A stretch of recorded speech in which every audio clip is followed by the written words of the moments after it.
안녕하세요, 선생님. 서울에 살고 있는 60대 단독가구입니다. 어제 신문을 보니까 기초연금 40만 원 지급이 확정되었다고 하더라고요. 그럼 도대체 언제부터 40만 원씩 준다는 거죠? 이번엔 노인 전체에게 지급되겠죠?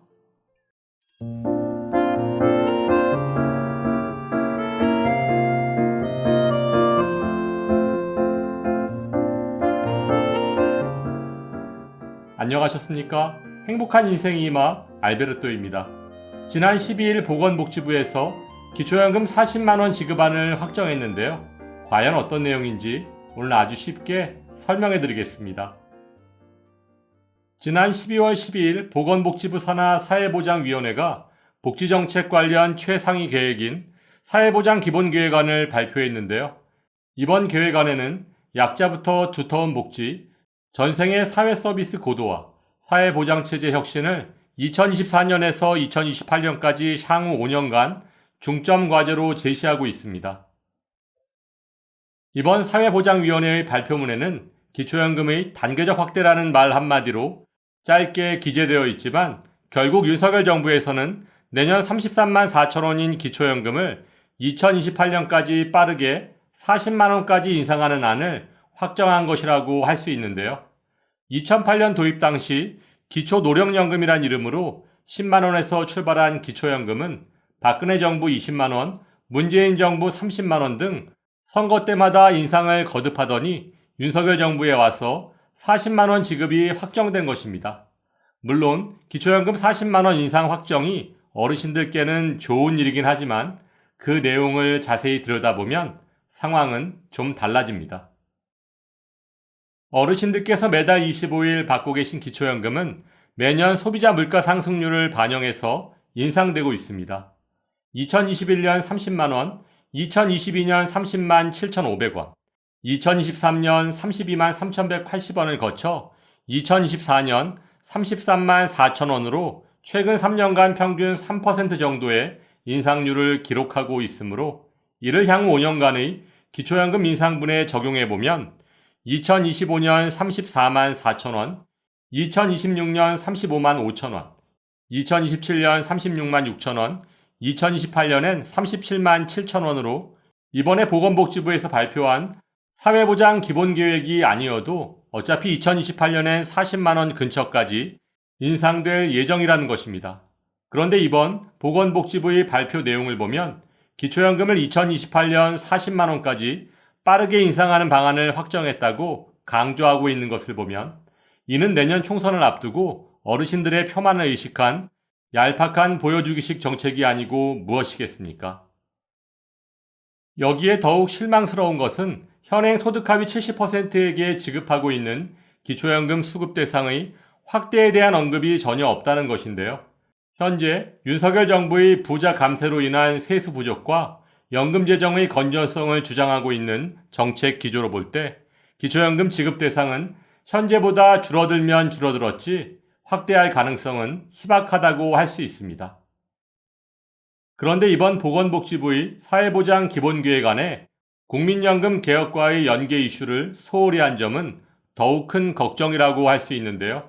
그 이유는 기초연금이 40만 원으로 인상되면 부부가액 20%를 적용해도 64만 원으로 국민연금 평균 수급액 62만 원을 웃돌게 되고 여기에 향후 부부가액이 없어진다면 기초연금을 80만 원까지 받을 수 있게 되기 때문에 국민연금 가입자의 상대적 박탈감은 크게 늘어날 수밖에 없는 상황 속에서 허리띠 졸라매고 열심히 납부한 국민연금보다 무상지원인 국민연금이 더 많아지는 상황은 결코 바람직하지 않다고 할 수 있습니다. 그렇다면 현재 국민연금 가입자가 처해 있는 불합리한 문제에는 과연 어떤 것들이 있을까요? 첫 번째는 국민연금을 많이 받으면 기초연금에 탈락할 수 있습니다. 기초연금 계산 시 국민연금은 기본공제 없이 소득평가액에 100% 반영되므로 기초연금에 가장 불리하다고 할 수 있습니다. 근로소득은 기본공제 108만 원에 추가공제 30%를 적용하고 임대소득에는 42.6%의 필요경비를 공제해주는 것과 비교한다면 너무 불합리하다고 할 수 있겠죠. 따라서 기초연금을 많이 받는다면 상대적으로 기초연금에서 탈락할 가능성이 높아질 수밖에 없습니다. 두 번째는 국민연금을 많이 받으면 기초연금의 50%까지 깎일 수 있습니다. 2023년 현재 국민연금을 48만 4,770원을 초과해서 받으면 기초연금 32만 3,180원의 50%인 16만 1,590원까지 감액될 수 있습니다. 바로 국민연금 연계감액 제도 때문인데요.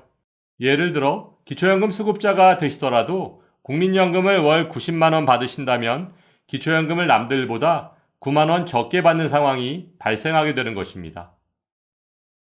세 번째는 피부양자 자격 유지에 가장 불리합니다. 은퇴한 어르신들께 건강보험 피부양자는 건강보험료는 하나도 내지 않으면서 건강보험 혜택은 그대로 받을 수 있는 가장 좋은 복지제도인데요. 불행히도 국민연금은 피부양자 자격에 가장 불리하게 작용합니다. 그 이유는 국민연금이 피부양자 자격 계산 시 기본공제 없이 100% 합산소득에 반영되기 때문인데요. 참고로 퇴직연금을 포함한 사적연금은 합산소득에 반영되지 않습니다. 네 번째는 건강보험료를 더 많이 내야 합니다. 2022년 9월 건강보험 2단계 개편안의 시행으로 인해 국민연금의 50%의 건강보험료가 부과되고 있습니다. 2022년 8월까지 국민연금이 30%에 부과하고 있던 것과 비교한다면 20% 늘어난 금액인데요. 기초연금과 주택연금 그리고 사적연금에는 건강보험료가 부과되지 않는 것과 비교한다면 상당히 불리하다고 볼 수 있습니다. 마지막 다섯 번째는 소득세를 더 많이 내야 합니다. 앞에서 설명드린 것처럼 국민연금에는 건강보험료를 부과하지만 소득세도 부과한다는 사실을 알고 계신가요? 참고로 기초연금에는 건강보험료에 이어 소득세도 부과하지 않습니다. 오늘은 최근 보건복지부에서 발표한 사회보장 기본계획안에 대해 설명드렸는데요. 2023년 현재 대한민국의 노인빈곤율 문제는 단순히 기초연금을 40만 원으로 인상한다고 해결될 수 있는 문제가 아닙니다. 정치인들은 기초연금을 40만 원까지 인상하면 보편적 복지가 시행돼서 바로 복지 선진국이 될 것처럼 얘기하고 있지만 기초연금, 국민연금, 건강보험료, 여기에 공무원연금을 포함한 직역연금과의 통합 문제까지도 연계해서 해결해 나가지 않는다면 더 큰 사회적 문제에 봉착할 수밖에 없다는 것을 유럽의 복지 선진국의 사례에서 쉽게 찾아볼 수 있습니다. 내년 총선을 앞둔 정치적 유불리보다 어르신들을 위한 진정한 연금 개혁이 이루어질 수 있기를 바라면서 오늘도 알베르토가 어르신들의 행복한 인생 2막을 응원하겠습니다. 행복한 하루 되세요. 좋아요, 구독, 그리고 알림과 공유는 좋은 콘텐츠를 만드는 힘이 됩니다.